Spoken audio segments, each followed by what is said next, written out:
Hello and welcome to the 2016 TW Steel DMAX Enduro Championship. Well, we are back at Wilton Mill, however this time we are using the Zulu layout, which completely changes the circuit, takes away two of the major overtaking opportunities.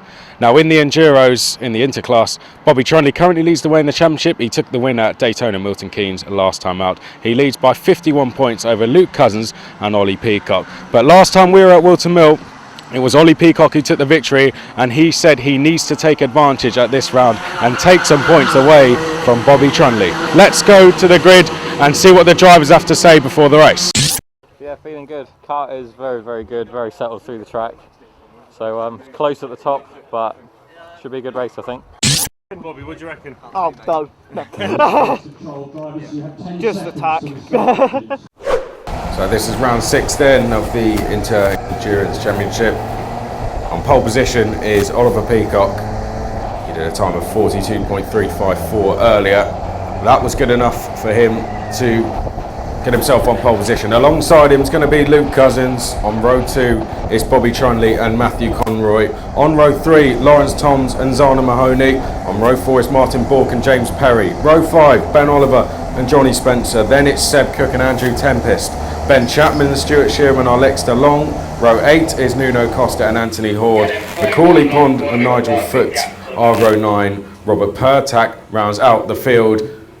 It's the Wilton Mill Zulu circuit. It's round 6. And we have an hour's racing ahead of us here for the Endurance race. And at the head of the field, Peacock and Cousins. Peacock to the inside, Cousins to the outside. Do we get away first time? Yes, we do. Peacock leads him into turn 1. Cousins able to hold on to second place despite Trunley's best efforts to get up the inside. I think we've got everyone through him safely on the first lap. Peacock, no need to defend for him up towards turn 3. That's going to allow him to get a bit of advantage over Luke Cousins, who has to defend in towards turn 5. Trunley still there in third place. Everyone through turn 5 safely. Now we head through the Zulus and onto the back straight. Peacock, a nice early advantage for him. Cousins, just a quick check over his shoulder to see if Trunley is. Now remember, Bobby Trunley in third place is the championship leader. The two drivers ahead of him, second and third in the championship. Cousins second, Peacock third coming into this race. They need to start eating into his championship lead sooner rather than later. Now in fourth place was Lawrence Toms, Matthew Conroy fifth, Zander Mahoney was sixth. We had a move for sixth place, I think there. That was Martin Bork, I think, up the inside of Zana Mahoney. So Bork on the move, and it's getting worse for Mahoney, who's dropping back. He's just lost another place, I think, as they head down towards the back straight. Cousins now starting to catch the leader, Ollie Peacock, through the boot for the second time.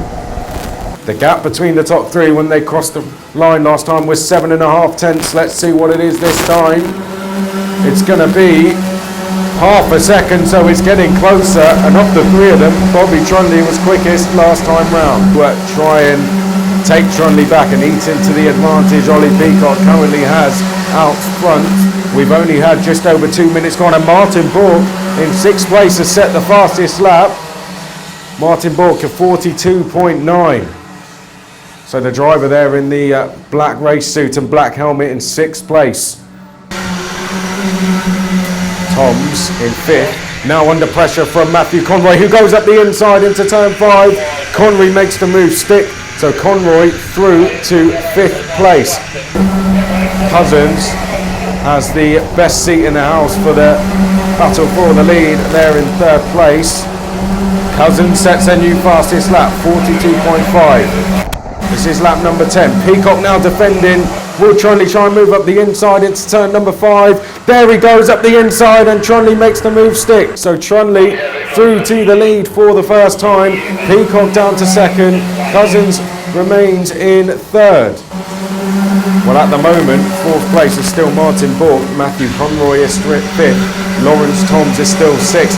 but they're very close together, and I think we're going to see a attempt here from Matthew Conroy. There he goes up the inside into turn 3, and Conroy is through to 4th place, dropping Martin Bork to 5th, who now is having to defend, in fact, from Lawrence Toms. Toms goes to the outside down the Zulus.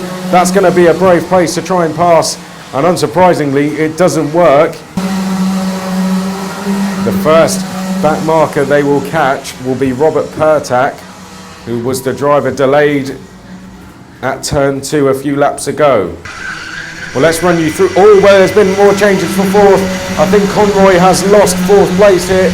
Looks like Martin Bork may have got that place back as they head down the back straight. Mahoney is still there in 7th, looking at the back of Lawrence Toms. Well, let's give you the order as they all cross the line. It's Trunley, Peacock and Cousins. 1st, 2nd, 3rd. 4th place should be Martin Bork, and it's Lawrence Toms in 4th, my apologies. Bork is 5th, then it's Conroy, then it's Mahoney, Oliver, Chapman. Andrew Tempest rounds out the top 10. The blue flags will go out very shortly, and Pertak, for the sake of the leaders, hopefully will allow them through all safely. Now they're right on the back of Pertak as they come onto the back straight. Oh, and Trunley looks like he's been delayed here. Peacock goes to the outside. Can Peacock take the lead? Well, Pertak doesn't know where to put himself, and in all of that, Peacock's taken the lead, and Cousins has gone to 2nd. Well, that's an absolute disaster for Bobby Trunley. Was in the worst place for that situation, and now Cousins takes the lead. Cousins up the inside of Oliver Peacock, who's trying to hold him around the outside. Down the Zulu side by side. It's like being back in 2007 as Cousins takes the lead back round the outside. So Cousins lead, 2 lead changes in as many laps, and now Trunley goes back through to 2nd. Is down to 10th. Tempest, Spencer, Cook and Perry next along. There's a move further ahead. That was for, I believe, 5th place. That was Matthew Conroy taking 5th away from Martin Bork, and is able to hold on to the position. Well, now Mahoney is going up the inside. He saw an opportunity as they exited the boot, and into the last corner Mahoney goes through to 6th place. Will Trunley try and move up the inside into turn 3? Here they go. He's having to think about it, and Cousins is defending. Trunley now trying to get the switchback going up towards turn 5. Is he going to leave himself vulnerable for 2nd? Yes, he is, and Peacock goes through to 2nd place. Well, you'd have to say Trunley, that was his mistake. But Bork was unable to take advantage as they are now catching up towards the back marker. Well, how far are they behind 4th place Lawrence Toms? They are around, well, let's see when they come across the line. They are around 1.5 seconds. We have a new leader then. Oliver Peacock has taken the lead away from Luke Cousins, who's lost 2nd place to Bobby Trunley. So Cousins dropping back. So it's Peacock, Trunley and Cousins as they head down the Zulus for the 26th time. So you have to wonder, will Trunley try and change his tactics maybe and follow Peacock? I'm not so sure because Peacock's defending. There goes Trunley up the inside then. So Trunley retakes the lead from Ollie Peacock. Luke Cousins unable to take advantage in 3rd. They come onto the back straight and Bobby Trunley leads. He defends now into the boot. Cousins still there. Well, Peacock's going to try and run into the last corner, and Peacock retakes the lead once again. Is Trunley going to be able to hold on to 2nd? Well, he's going to try another move back into turn 1. Who's going to come out in the lead of all of this? It's going to be Bobby Trunley. And how on earth was he able to hold on to the lead there? He braved it round the outside at turn 3, but he loses the lead once again. Peacock back up the inside into turn 3. Now Cousins goes round the outside at turn 4. Trunley back down to 3rd. Well, there goes a move from Spencer. Now Perry and Cook follow through, but that didn't really have any effect. Did that back marker? Oh, a spin ahead of them. Was that a back marker, or did that have anything to do with the top 10? I hope it wasn't Ben Oliver. It was one of the back markers. Thankfully, it didn't disturb Spencer or Perry or Cook. Luke Cousins has retaken the lead. They come up towards the back marker now. We didn't see where that happened. possibly happened up at turn 3 or 5, but Cousins back into the lead. Well, let's run through a lap as we are on, of course, here. Different layout today. Well, turn 1 and turn 2, there's no change there. Still, in my eyes, the most important corner on the circuit is this turn 2. And Luke Cousins runs wide and onto the grass. Luke Cousins runs wide. He allows Peacock to go through and take the lead. And a massive mistake there, a huge mistake from Luke Cousins. The hairpin. Then, and there goes Trundle up the inside into turn 5. They've just gone through the boot. This is the last corner, and Peacock's going to try and move up the inside. Can't quite get through. Trundle able to hold on for now. So it's Trundle, Peacock, and Cousins, the top 3. Well, our leaders have just come through the last corner, and Ollie Peacock has retaken the lead, or has he? Because Trundle goes back up the inside into turn 1. Is Cousins going to take advantage here? Trundle runs wide out of turn 2. Peacock holds on to the lead, and Cousins now looking towards the outside of Peacock as they go up towards turn 3, in towards turn 5 then. And it looks like Trundle has, is that Lawrence Toombs now joining in this battle, I wonder? He looked like he tried to go up the inside there of Trundle, and move didn't work. This is now lap number 50. And Johnny Spencer has lost 10th place. James Perry has gone through. They go through the boot now. They're catching a back marker. Will that come into play? There goes Spencer back up the inside. And he can't quite make the move stick. It looks like James Perry has been able to hold on. So James Perry goes to 10th for 10th place. There goes Trundle up the inside of Cousins for second. Bobby Trundle to second place. That was a good move. It's brought Toombs closer in 4th.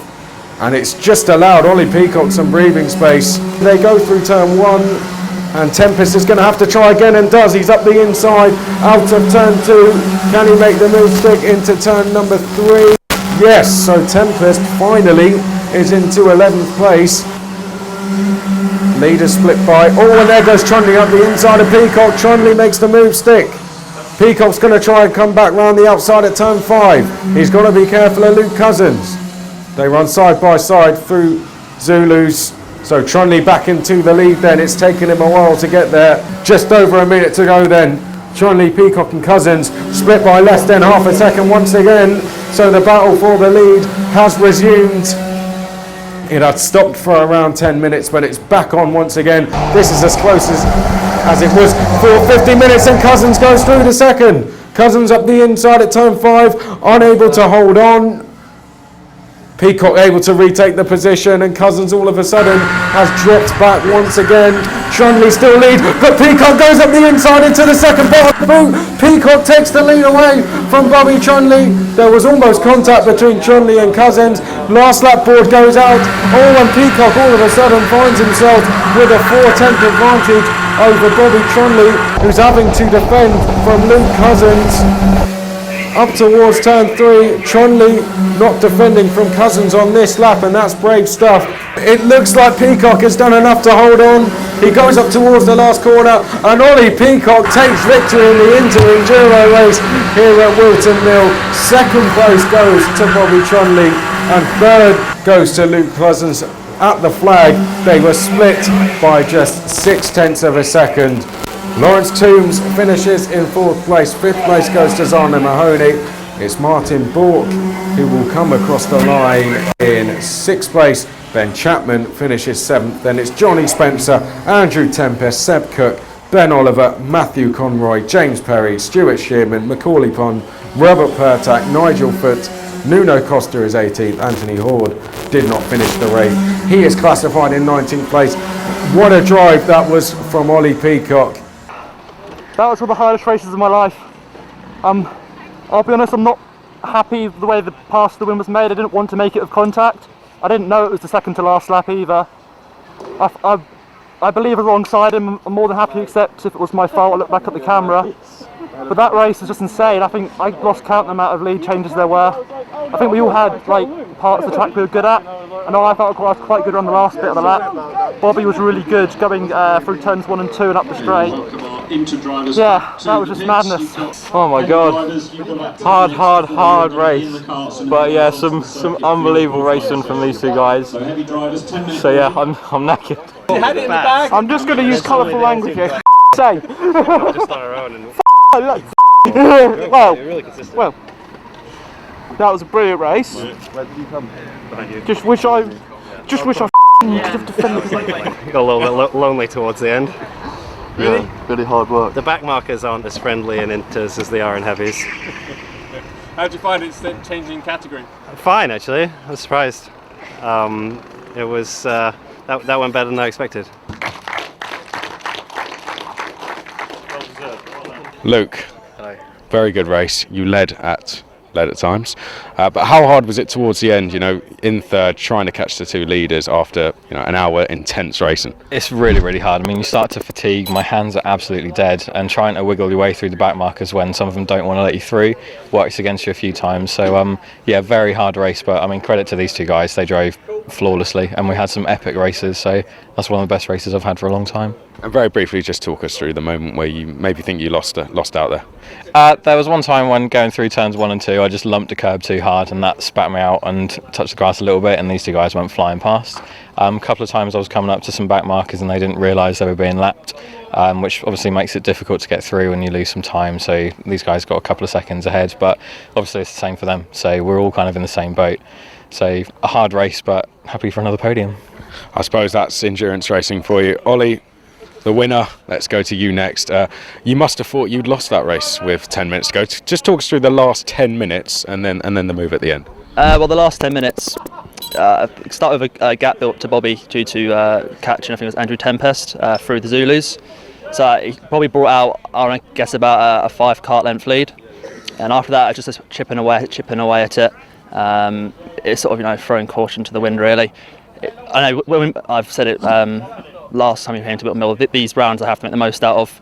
So I had to just extract more out of myself than I would do normally, if that makes sense. But yeah, eventually I caught Bobby. Made a couple mistakes. I think we both did actually. I think the adrenaline even after an hours of it felt like sprint racing. Eventually sort of took its toll on us. I caught Bobby coming through the boot. I kind of noticed early in the race I was able to nip up the inside of him on the exit quite a lot because he took different lines. So I figured because of that, Bobby was always attacking on the inside of boot, and I was always attacking on the outside when we came out of boot. So I thought I would sort of surprise him by going up the inside of boot again on that second to last lap. I didn't even know it was the second to last lap at the time. So I thought every lap was just going to be the last because we didn't really know what was going on. But yeah, absolute madness that race felt like. Yeah. And Bobby, let's come to you. Last of all, second place is still a really good result for you. But I mean, I suppose you must be disappointed to lose it, so close to the end. Of course you are. I mean, it's racing, but Jesus, I'm just so annoyed really about it. But hey ho, it happens. You can't win them all, as they say. Hey, heavy drivers, and just drive. Please. We are about to start your qualifying session. Jim, please. It's just a bit disappointing, but hey ho, racing's racing. That was a blimmin' good race, though, I've got to admit. Yeah. Well, at least they all enjoyed it. Yeah. Inter-endurance for you. Yeah. Well, thanks for watching the racing today. To book your place on the grid, visit our website or call this number.